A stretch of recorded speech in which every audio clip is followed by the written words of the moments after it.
La Terre, il y a 450 millions d'années. Un univers marin florissant, rempli de créatures étranges et étonnantes. Un paradis océanique. Mais des confins de l'espace, un tueur se dirige droit sur elle.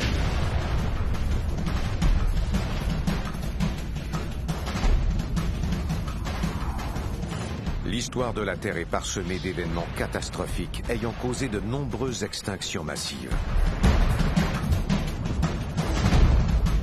Mais chaque fois que l'anéantissement semblait inévitable, la nature a su récupérer de façon remarquable.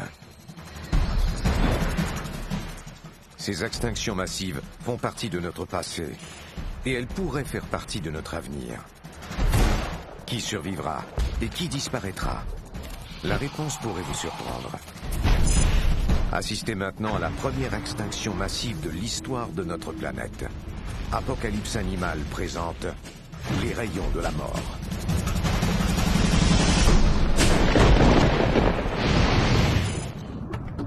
Les espèces qui survivent ne sont pas les espèces les plus fortes ni les plus intelligentes, mais celles qui s'adaptent le mieux au changement. Charles Darwin, 1859.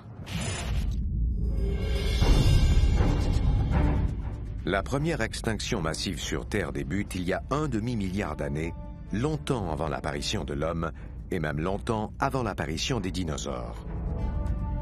Une théorie controversée suggère que ce cataclysme aurait débuté à 6000 années-lumière de la Terre. Dans la Voie lactée, une étoile en fin de vie explose et se transforme en supernova.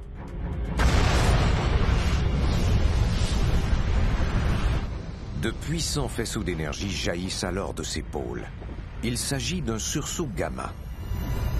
Ces explosions sont considérées comme les plus puissantes de l'univers.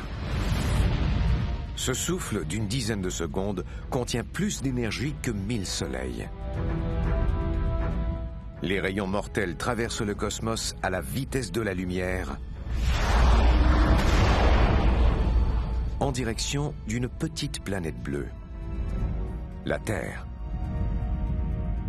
Si on était suffisamment proche, ça soufflerait toute l'atmosphère de la planète. On serait assis par une belle journée et soudain, bang! L'air s'envolerait littéralement dans l'espace. Comme rien dans l'univers n'est plus destructeur qu'un sursaut gamma, si un tel événement se produisait à peu de distance de la Terre, aucune forme de vie ne pourrait lui survivre. Toute la surface de la planète serait complètement carbonisée. Rien ne survivrait. Personne ne sait vraiment ce qui a causé cette extinction massive. La théorie du sursaut gamma est fascinante. Si elle est fondée, alors le compte à rebours de l'extinction massive est enclenché.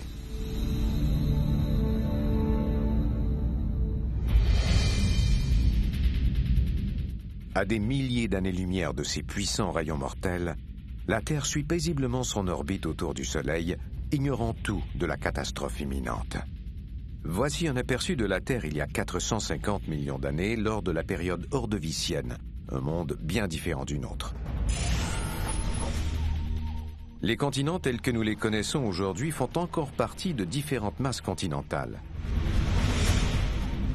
Le Gondwana comprend l'Australie, l'Afrique, l'Europe méridionale, l'Antarctique et l'Amérique du Sud. Quelques fragments de l'Amérique du Nord, de l'Europe septentrionale et occidentale sont concentrés à l'équateur. La planète jouit alors d'un climat chaud et humide. Le niveau de la mer s'élève à une centaine de mètres au-dessus des valeurs actuelles. L'immense océan Panthalassa recouvre la majeure partie de l'hémisphère nord. Les États-Unis sont en grande partie recouverts par des mers peu profondes appelées mers épicontinentales. Les mers épicontinentales sont des mers qui recouvrent une partie du continent. À l'époque ordovicienne, le niveau de la mer était plus élevé et l'océan recouvrait la majeure partie de notre continent.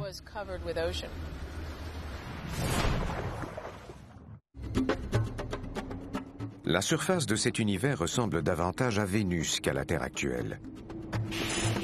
Le niveau d'oxygène est si bas que n'importe quel animal aurait du mal à respirer. À l'époque ordovicienne, les concentrations d'oxygène étaient telles qu'une simple promenade sur la plage aurait été exténuante pour un être humain. La terre ferme était déserte. Elle ressemblait à un endroit comme Death Valley, un endroit sans végétation et sans animaux, un lieu très silencieux. On n'y entendait aucun son associé aux animaux, aucun chant d'oiseaux ou bruit d'insectes. Il n'y avait rien de tout ça à l'époque ordovicienne. La terre ferme est peut-être déserte, mais sous l'eau, c'est une toute autre histoire.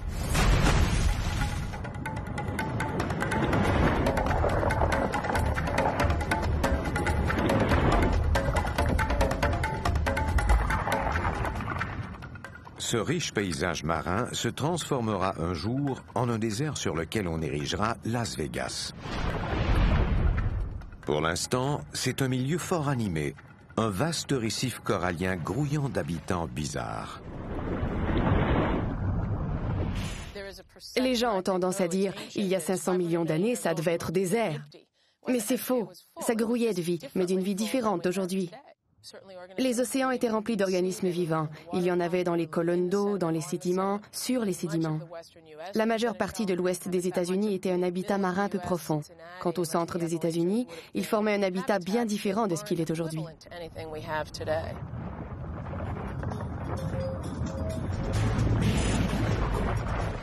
Des récifs comme celui-ci recouvrent le globe. Leurs eaux chaudes, éclairées par le soleil, constituent un milieu idéal pour les différentes formes de vie qui se développent rapidement sur la planète. Le long de ces récifs, des trilobites de 60 cm de long sont à la recherche de nourriture. Parents des fourmis actuelles, ces créatures assidues nettoient le fond océanique, engloutissant presque tout ce qu'elles trouvent. Qu'il s'agisse de plancton mort, de bouts d'algues ou de déchets animaux. Les trilobites partagent leur territoire avec un nouveau venu, l'Astraspis, l'une des quelques rares espèces de poissons primitifs alors présents sur Terre. Mesurant à peine 15 cm, cette petite créature tiendrait dans la paume d'une main. Mais cet animal possède une caractéristique encore jamais vue sur Terre, une colonne vertébrale primitive. Des fossiles d'Astraspis découverts au début du XXe siècle révèlent la présence d'une enveloppe fibreuse le long de son dos destinée à protéger sa moelle épinière. Le corps humain possède exactement la même structure.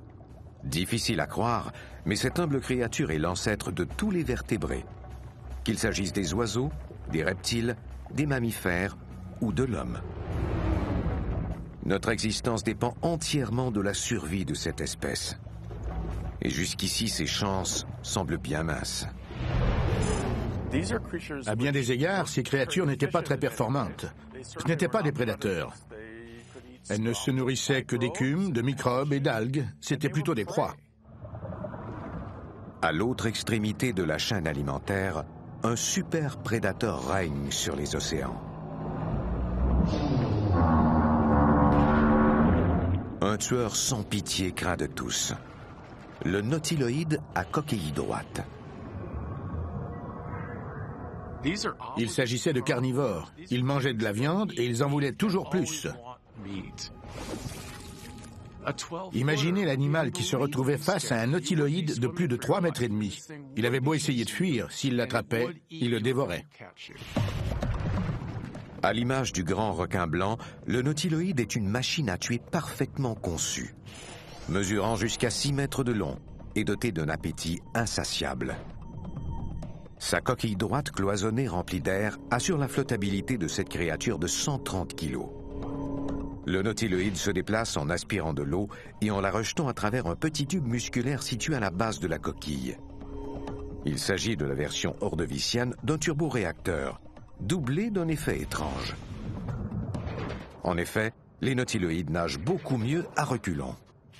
Ils possèdent un système de propulsion à réaction. Ils ne nagent pas de façon fluide comme un poisson, mais de façon saccadée. Ils nagent, nagent, nagent. Si vous êtes dans l'eau avec un nautiloïde et que vous apercevez le derrière de sa coquille, vous devez le contourner pour voir sa tête et ses tentacules, car il se déplace à reculons. Bien que le nautiloïde règne en maître absolu, il possède un rival, un énorme scorpion de mer appelé Euryptéride qui lui dispute les meilleures zones pour se nourrir.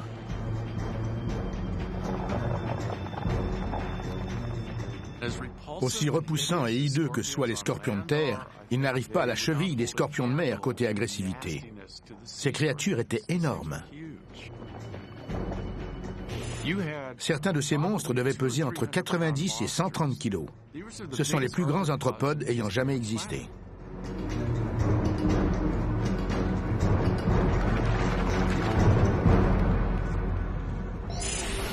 Les euryptérides sont gigantesques. Certains mesurent près de 2 mètres et pèsent autant qu'un joueur de ligne de la NFL. Leurs pinces appelées chélicères sont couvertes d'épines hérissées. Leurs pattes arrière aplaties font office de palme et leur permettent de se propulser dans l'eau.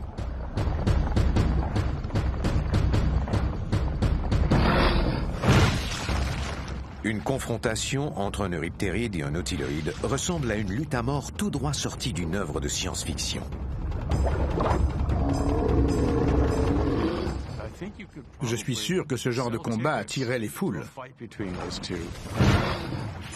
Je donnerais tout pour voir un euryptéride s'en prendre à un nautiloïde.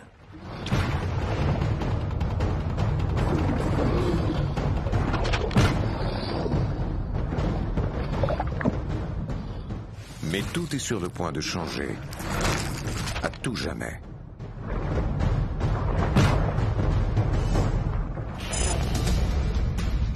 Les rayons mortels ont déjà pénétré dans notre système solaire et traversé la ceinture d'astéroïdes.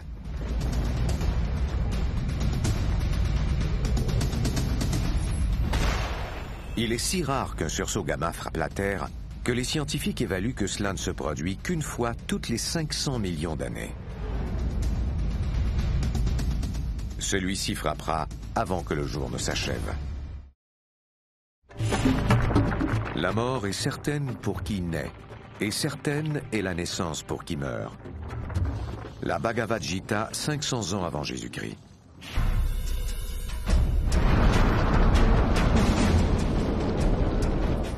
L'heure H est arrivée.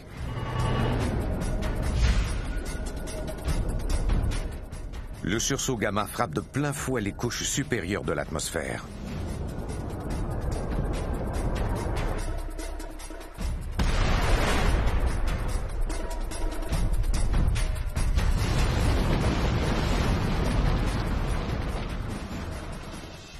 Mais il est aussi violent qu'il est magnifique.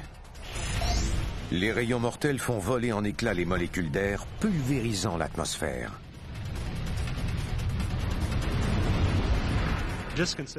Imaginez les arsenaux nucléaires des États-Unis et de la Russie. Si vous faisiez exploser toutes ces bombes simultanément, l'énergie qu'elles dégageraient n'équivaudrait qu'à une goutte d'eau dans la mer comparée à la quantité d'énergie libérée par un sursaut gamma. À peine 10 secondes après avoir débuté, le jeu de lumière fait place à un calme inquiétant. Bien qu'il fasse grand jour, une étrange étoile compagnon apparaît à côté du Soleil. Il s'agit des braises incandescentes de la supernova. Cette nouvelle lumière scintillera pendant quelques mois dans le ciel, puis elle disparaîtra. Puisqu'il n'y a aucun animal sur la terre ferme, le jeu de lumière passe inaperçu. Ce spectacle grandiose s'est déroulé sans public. La vie semble reprendre son cours normal. Mais l'avenir de chaque espèce vivant aujourd'hui, du plus petit insecte jusqu'à la race humaine, ne tient maintenant plus qu'à un fil.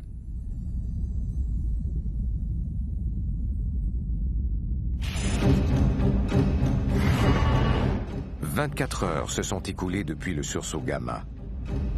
L'extinction débute au niveau microscopique. Dans les couches supérieures de l'atmosphère terrestre, les rayons gamma ont détruit 30% de la couche d'ozone. Les rayons ultraviolets émis par le Soleil peuvent maintenant pénétrer à flot.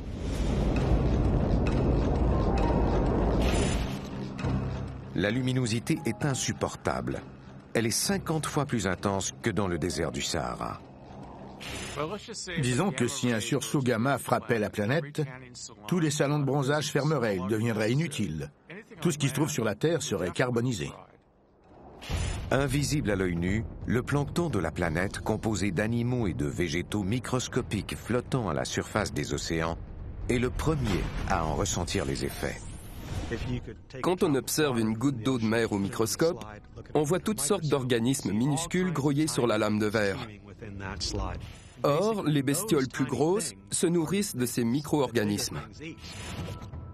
Le soleil, source de vie, brûle à mort la majorité de ces organismes, décimant ainsi la base de la chaîne alimentaire. Si vous déséquilibrez le phytoplancton, cela aura un effet immédiat sur les animaux qui s'en nourrissent. La plupart de ceux-ci sont de très petites bêtes. Il s'agit souvent d'arthropodes. Le manque de nourriture s'ajoute maintenant au soleil ardent et cause des ravages parmi les espèces qui se nourrissent de plancton. L'eau de surface est la pouponnière de plusieurs espèces de trilobites, mais leurs larves ne peuvent survivre aux ardents rayons UV. Tout comme lors de l'explosion d'une bombe atomique, la radiation demeure invisible. On ne la voit pas. On tombe malade, mais on ignore pourquoi. C'est simplement dans l'air. La mort d'un grand nombre de coraux et d'animaux provoque l'effondrement de la chaîne alimentaire. Ces maillons s'écroulent comme une série de dominos.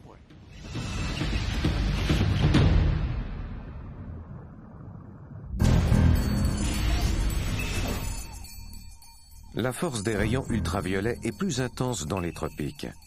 Les récifs coralliens commencent à dépérir. La catastrophe s'étend de plus en plus. Presque partout sur le globe, les récifs coralliens meurent de faim. Les ravages se répercutent à tous les animaux de la chaîne alimentaire. De plus en plus d'animaux souffrent de la faim. Plus les semaines s'écoulent, plus la destruction des récifs coralliens s'accentue. Le corail est bien sûr un animal, mais il est aussi constitué de végétaux microscopiques localisés dans son endoderme, appelés zooxanthelles. S'ils sortent de l'endoderme et abandonnent le corail, ce dernier commencera rapidement à blanchir.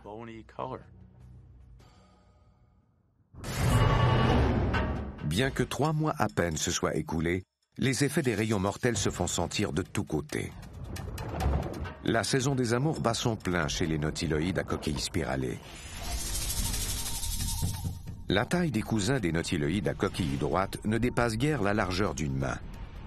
Mais leur coquille spiralée leur permet de se déplacer beaucoup plus facilement que le nautiloïde droit. Les rituels d'accouplement importent plus que jamais. La survie de l'espèce entière est en jeu. La femelle choisit un mâle. Plus sa coquille est colorée, plus elle le trouve irrésistible. La reproduction a joué un grand rôle dans la survie des espèces. Le mode de reproduction d'une espèce a probablement eu autant à voir avec sa survie que son mode de vie. Le monde s'écroule autour d'elle, mais elle est bien décidée à assurer l'avenir de sa progéniture. Ses œufs devraient éclore dans 8 mois. Seul le temps dira si les efforts de cette mère sont inutiles. La base de la chaîne alimentaire étant décimée, la famine s'accroît, provoquant la mort prématurée des plus faibles. Dans la région aujourd'hui occupée par le sud du Mexique, les euryptérides ont recours à des moyens hors de l'ordinaire pour survivre. En temps normal, les astraspices, ces poissons cuirassés, n'auraient aucun intérêt à leurs yeux. Mais maintenant qu'ils sont affamés, les euryptérides bondissent sur tout ce qu'ils trouvent. Même sur les cadavres des nautiloïdes. Les grands carnivores qui se nourrissent d'animaux vivants et de carcasses ont été les derniers à en ressentir les effets.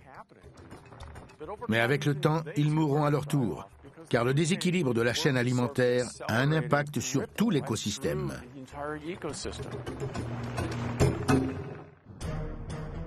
Là où se trouve aujourd'hui la côte atlantique de l'Amérique du Nord, les gigantesques nautiloïdes à coquille droite abandonnent les récifs agonisants à la recherche de nourriture. Ils se dirigent vers les eaux saumâtres. Mais il s'agit du territoire des euryptérides. L'arrivée dans ces eaux de nautiloïdes à la recherche de nourriture ravive l'ancienne lutte de pouvoir les opposant aux euryptérides.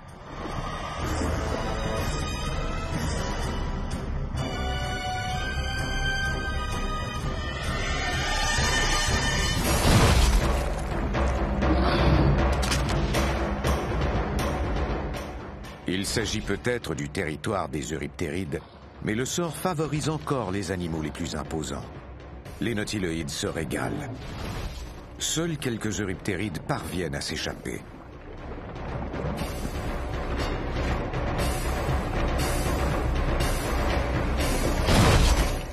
Mais la famine n'épargne personne, pas même les plus puissants.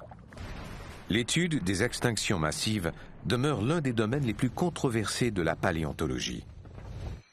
La rareté des fossiles, les éléments de preuve contradictoires et le fait que les causes de ces désastres soient difficilement vérifiables alimentent le débat.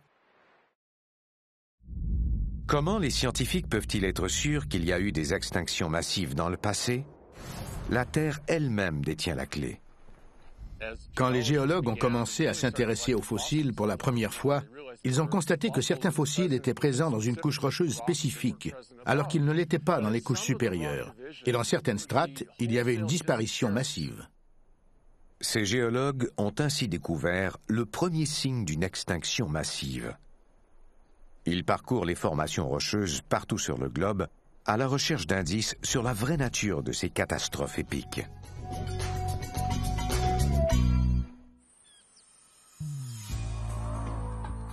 Dans les déserts de l'Ouest américain, les éperons rocheux qui formaient jadis le fond océanique à l'époque de l'Ordovicien contiennent des milliers d'animaux fossilisés. Ces formations rocheuses sont en quelque sorte le compte-rendu de l'extinction survenue lors de l'Ordovicien. Ces fossiles sont brisés. Ils ont traversé une tempête et c'est ce qui les a mis en pièces et rendu l'étude de ces couches rocheuses beaucoup plus difficile. C'est joli car on aperçoit un grand nombre de fossiles. Celui-ci contient des coraux rugueux solitaires, des coraux cornés. Ces petits cercles avec un trou au centre sont les pédoncules des crinoïdes. Les crinoïdes sont ces animaux qui vivaient fixés au fond marin. Il s'agissait d'échinodermes, tout comme les étoiles de mer. Ces brachiopodes étaient des bivalves d'un groupe différent de celui des mollusques et des mys. Ils constituaient l'un des groupes dominants de l'Ordovicien. C'est ici que les scientifiques éclaircissent les mystères entourant les extinctions massives.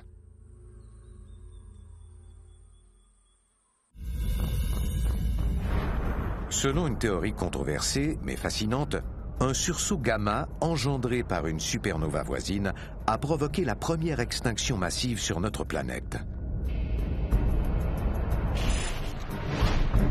Ces rayons mortels ont déclenché une réaction en chaîne mettant en péril toute forme de vie. 8 mois après le début de la catastrophe, le monde a radicalement changé. Les molécules de l'atmosphère terrestre détruites par les rayons tourbillonnent autour du globe, formant un mélange de gaz toxiques. Les atomes se réalignent et forment du dioxyde d'azote, ce gaz brun nocif que nous appelons aujourd'hui smog. Cette épaisse couverture d'air putride masque la moitié des rayons solaires. Les températures chutent de plus de 5 degrés Celsius. En Europe septentrionale, la baisse de la température de l'eau ne signifie rien de bon pour les nautiloïdes à coquilles spiralées. Leurs œufs, pondus quelques mois auparavant, ne se développent pas normalement. La température plus fraîche de l'eau a ralenti le développement des embryons. Les bactéries affamées en ont alors profité pour passer à l'attaque et les dévorer. L'espèce est menacée. Les organismes sont adaptés à leur environnement. Quand cet environnement change, ils ont des ennuis. S'ils changent radicalement, ils meurent. S'ils ne changent qu'un peu, ils survivront, mais ils ne se reproduiront pas. Les quelques nautiles qui voient le jour se retrouvent dans un monde dur et sans pitié. Ils passeront la majeure partie de leur courte existence à chercher désespérément de la nourriture. Malgré tout, ils s'en sortent mieux que d'autres espèces. Leur robuste coquille en spirale leur permet de vivre en eau plus profonde, à l'abri des pires effets du refroidissement planétaire. 10 ans se sont écoulés depuis le sursaut gamma. Dans le sud du Mexique, le changement est drastique. La température de ce récif a chuté de plus de 10 degrés Celsius, accélérant le déclin de la chaîne alimentaire. Cet habitat jadis plein de vie s'est transformé en un triste cimetière. Lorsque les températures ont chuté, les animaux capables de se déplacer l'ont fait. Mais plusieurs animaux de l'Ordovicien ne pouvaient pas se déplacer. Ces créatures étaient fixes. On parle des coraux, des brachiopodes, des éponges. Ils restent toujours au même endroit, pour le meilleur et pour le pire. La situation a empiré et ces animaux n'ont pas survécu. Les coquilles des polypes, qui forment un récif corallien, sont constituées de carbonate de calcium. Or, physiologiquement, il est plus difficile de sécréter du carbonate de calcium en eau froide. Les eaux plus froides ont donc nui à ces organismes. Ils n'arrivaient plus à sécréter autant de carbonate de calcium et cela a entraîné la mort des récifs.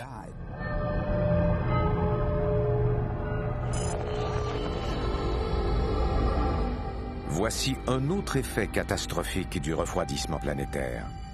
Des conditions atmosphériques imprévisibles et dévastatrices. Le climat jusque-là incroyablement stable ne l'est plus du tout. Pour la première fois depuis des millions d'années, la température oscille d'un extrême à l'autre, créant de puissants courants océaniques qui, à leur tour, provoquent davantage de tempêtes.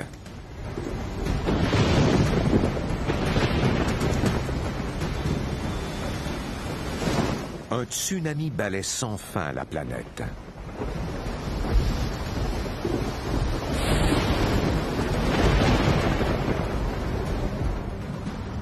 Les animaux affaiblis sont projetés contre les rochers.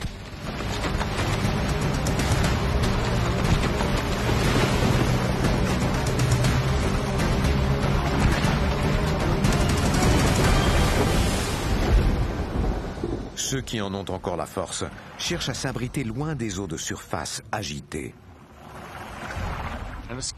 Ils ont pensé qu'une façon de s'en sortir était d'aller dans des eaux plus profondes. Leur instinct les a sans doute poussés à croire qu'ils y seraient plus en sécurité. Des hordes de nautiloïdes à coquille droite ont alors plongé dans les profondeurs. Mais cette plongée comporte des risques. La pression de l'eau est trop forte pour leur longue coquille droite.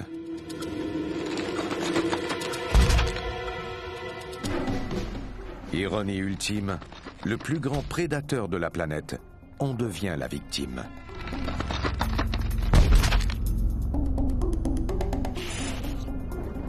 La coquille de son cousin, le nautiloïde à coquille spiralée, est plus robuste.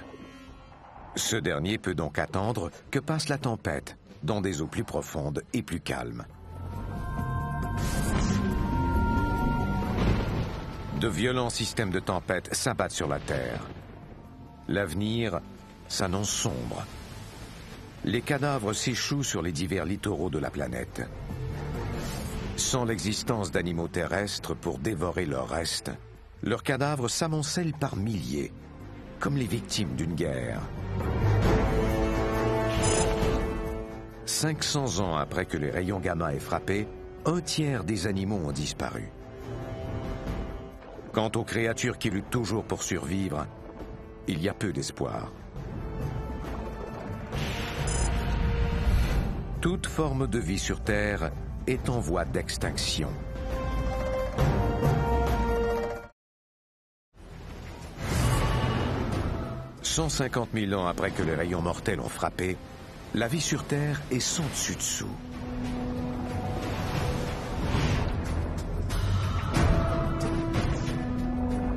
Les quelques espèces survivantes sont constamment affamées. Les nautiloïdes, autrefois les maîtres de l'océan, les épaulards de l'Ordovicien, sont maintenant malades et faibles.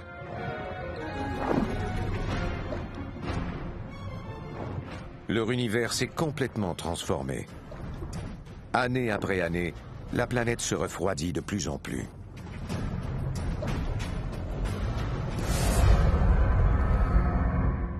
S'amorce ainsi une nouvelle période glaciaire.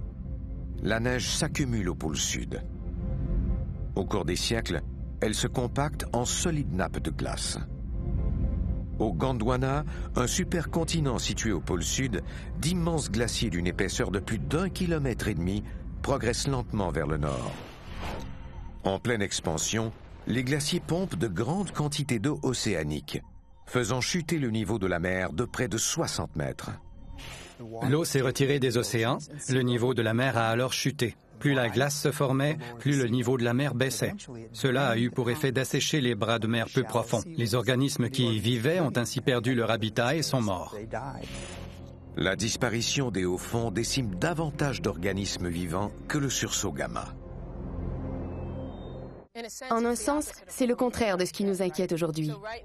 En ce moment, on craint que les glaciers ne fondent et que les flots ne submergent la Floride, Manhattan ainsi que toutes les basses terres. Mais dans ce cas-ci, il s'agit du contraire. Lorsque l'eau se retrouve enfermée dans ces immenses glaciers, de grands pans de continents émergent. Surprise! En cette nouvelle période glaciaire, certains animaux se révèlent très résistants. Notre ancêtre, l'Astraspis, suit les eaux qui descendent. Ce vertébré primitif supporte beaucoup mieux l'eau froide que d'autres créatures marines. Mais par-dessus tout, il doit sa survie au fait qu'il ne joue pas les fins palais. Il mange tout ce qu'il trouve, sans distinction. Ceux qui étaient difficiles côté nourriture avaient des ennuis. Il fallait sans doute manger presque n'importe quoi pour survivre à une telle crise alimentaire. Les carnivores qui voyaient leur proie disparaître étaient voués à l'extinction. Les Astraspis s'adaptent et vont même jusqu'à prospérer malgré l'épreuve. Et bien vite, une nouvelle variété de poissons se développe. Chez cette nouvelle espèce, les os et les muscles formant le premier arc branchial ont une nouvelle fonction. Ils trient et font descendre de grandes particules de nourriture dans la gorge.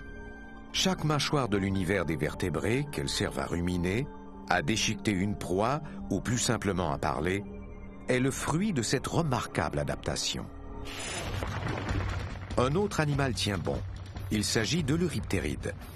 Ce prédateur a lui aussi suivi les eaux qui descendaient et a survécu en remplaçant le nautiloïde dans la chaîne alimentaire. Le secret de sa survie tient au fait qu'étant de taille moitié moins grande que le nautiloïde, l'Euryptéride n'a pas un appétit aussi grand. Sur tous les littoraux de la planète, la baisse du niveau de la mer crée d'étranges paysages. Les squelettes des récifs coralliens se dressent à la surface de l'eau. Là où jadis les nautiloïdes à coquille droite régnaient, une poignée de survivants épuisés écume les eaux désertes à la recherche d'un morceau de nourriture. Un grand nombre d'organismes ont une faible capacité d'adaptation. Tout refroidissement équivaut à un arrêt de mort, surtout pour les espèces tropicales. Refroidissez l'archipel de Hawaï pendant 3 mois, puis regardez combien de végétaux auront survécu. Alors que les glaciers avancent vers les régions subtropicales, d'immenses icebergs font leur apparition. Sous la surface, ils menacent de tout détruire sur leur passage.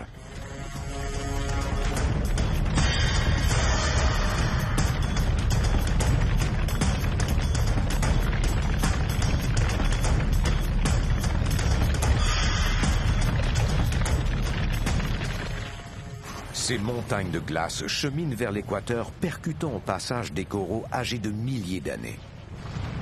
Les ravages sont énormes.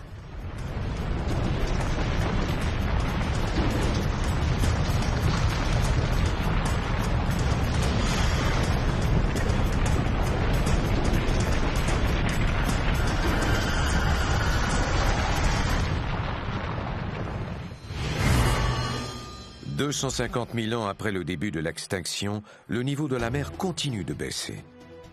Des milliers de kilomètres carrés d'habitats marins sont alors exposés aux dures conditions météo régnant à la surface du globe.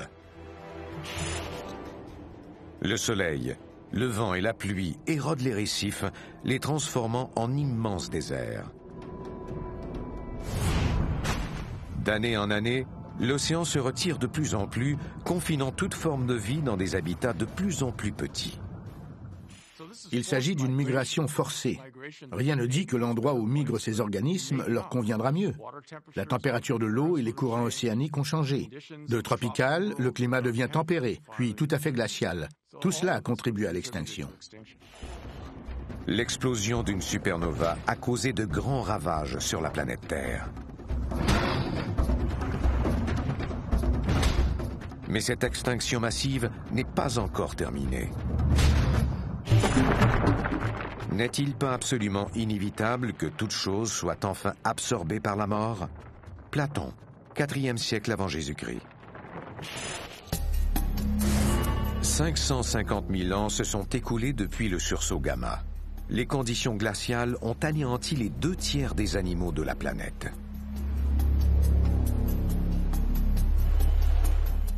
Puis, la température rebondit. Les glaciers fondent. Les espèces ayant survécu à la période glaciaire doivent à nouveau affronter une brusque modification de leur environnement. Comme toujours, le hasard joue un grand rôle dans la survie d'une espèce. Lorsqu'on observe l'extinction survenue lors de l'Ordovicien, on remarque que plus une espèce est répandue sur le globe, meilleures sont ses chances. Si une même espèce se retrouve sur 5 ou 6 continents, il est fort probable qu'elle survivra. Si elle ne se retrouve que sur un continent, il y a peu de chances qu'elle survive. Les nautiloïdes droits font un retour surprenant, mais ils ne sont plus que l'ombre d'eux-mêmes. Alors que leur taille pouvait auparavant atteindre plus de 6 mètres, elle n'en fait plus que 3. Ils sont beaucoup plus faibles que leurs ancêtres et vivent sous la menace constante d'une attaque. Contrairement aux nautiloïdes, anciens rois de l'océan, l'Euryptéride s'en est bien sorti. Les rôles du prédateur et de la proie sont maintenant inversés. L'océan devient le théâtre de massacres sanglants. Mais cette fois, c'est l'Euryptéride qui règne en roi et maître. Dans ce monde en mutation, les scorpions de mer adoptent un nouveau comportement étrange. Une fois leur proie tuée, ils traînent sa carcasse vers le rivage.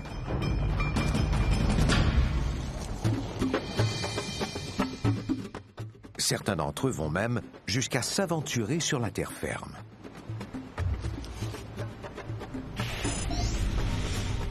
Il est possible que les changements du niveau de la mer aient accéléré l'évolution des phyllotrachées ou lamelles pulmonaires.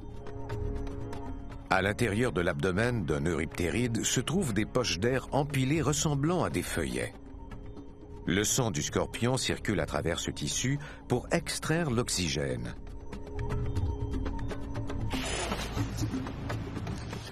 Une adaptation étonnante née du désir de survivre. On peut comparer une extinction massive au fait de déverser de l'engrais sur un jardin fraîchement désherbé. Bien des trucs vont repousser, certains auxquels vous vous attendiez et d'autres complètement nouveaux. Si cette extinction massive n'avait pas eu lieu, les espèces animales et végétales qui existent aujourd'hui seraient tout autres. Mais dans les mêmes eaux, un autre trait évolutif remarquable fait son apparition. Une petite poignée de poissons, parents des astraspices, ont développé une caractéristique unique. Une mâchoire articulée. Il s'agit d'acanthodiens.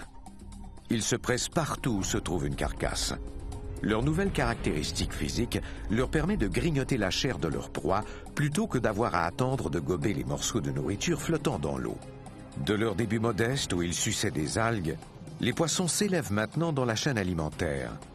L'extinction massive transforme les gagnants en perdants, les proies en prédateurs. Les rôles changent, mais le cycle de la vie et de la mort se perpétue. La vie ne s'arrêtera pas. Il y a un moment pour tout et un temps pour chaque chose sous les cieux. Un temps pour naître et un temps pour mourir. Un temps pour tuer et un temps pour guérir. L'Ecclésiaste, 3e siècle avant Jésus-Christ. 700 000 ans se sont écoulés depuis que des rayons mortels cosmiques ont déclenché la première extinction massive.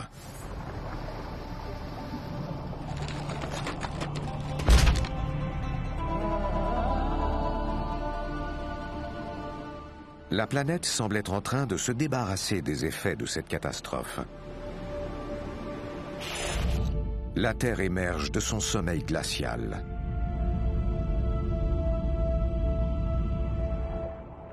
Mais les victimes sont nombreuses. Les récifs se trouvant en eau peu profonde ont été durement touchés. Règle générale, les récifs sont durement touchés lors d'une extinction massive. Les organismes récifaux sont plus sensibles aux changements environnementaux. Ils s'adaptent difficilement à un environnement différent. Plus de 70% de toutes les espèces ont disparu à tout jamais.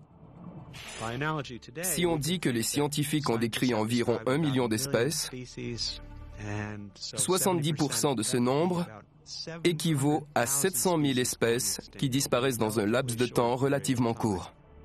Mais la Terre est incroyablement résistante. Et la vie croît à nouveau. Au cours du prochain chapitre de l'histoire de la Terre, appelé le Silurien, de nouvelles espèces étonnantes repeupleront les océans vides.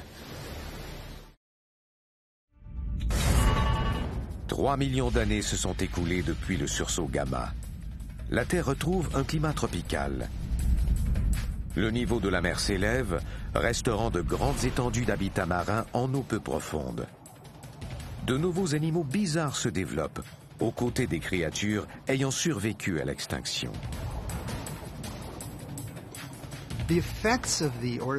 Les effets de l'extinction survenue lors de l'Ordovicien sont intéressants.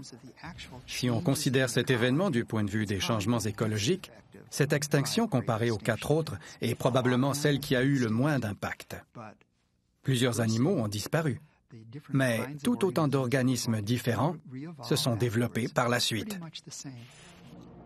En pleine mer, les poissons à mâchoire, comme les acanthodiens, nagent aux côtés de leurs cousins sans mâchoire et plus primitifs, les astraspices. Ils commencent même à envahir les étendues d'eau douce des différents continents. Jadis une forme de vie modeste et peu répandue, les poissons envahissent la planète. Tous les poissons vivants aujourd'hui, qu'il s'agisse des poissons-chats, des espadons, des vairons ou des requins, descendent de ces poissons primitifs. Les siècles passent et de nouvelles variétés de ces remarquables créatures s'étendent d'un pôle à l'autre, ignorant tout des souffrances de leurs ancêtres et de la fragilité de leur univers. De nouveaux prédateurs redoutables les attendent dans ces habitats, y compris un super euryptéride, le Pterigotus. Sans la présence de nautiloïdes de grande taille pour réduire leur nombre, les scorpions de mer ont évolué et sont devenus d'énormes monstres. De la taille d'un crocodile, le Pterigotus est le prédateur le plus redouté du début du Silurien. Ses pinces étaient prolongées par des aiguillons qui lui permettaient d'attraper plus facilement ses proies, de les éviscérer ou de déchiqueter leur chair. Ses mâchoires étaient énormes. Il nageait sans doute assez vite, mais sa taille gigantesque restait sa caractéristique la plus inquiétante.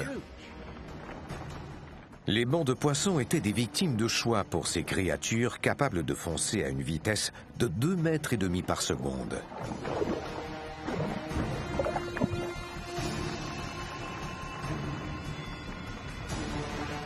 La survie des poissons tient à leur nombre. Se déplacer en banc leur permet de sauvegarder leur espèce tout en sacrifiant quelques individus.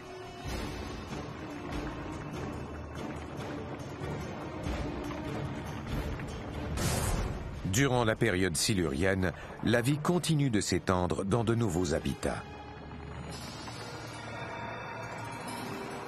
Une fois de plus, la Terre bouillonne de vie. Lentement mais sûrement, différentes espèces animales envahissent et colonisent les océans de la planète. Notre planète a été le théâtre de plusieurs extinctions massives. Personne ne peut prédire quand surviendra la prochaine, mais aussi vrai que la nuit succède au jour et qu'une saison succède à une autre, la Terre sera à nouveau mise à l'épreuve. Si un sursaut gamma venait à la frapper un jour, il n'y aurait aucun signe annonciateur. En fait, des rayons mortels sont peut-être déjà en route.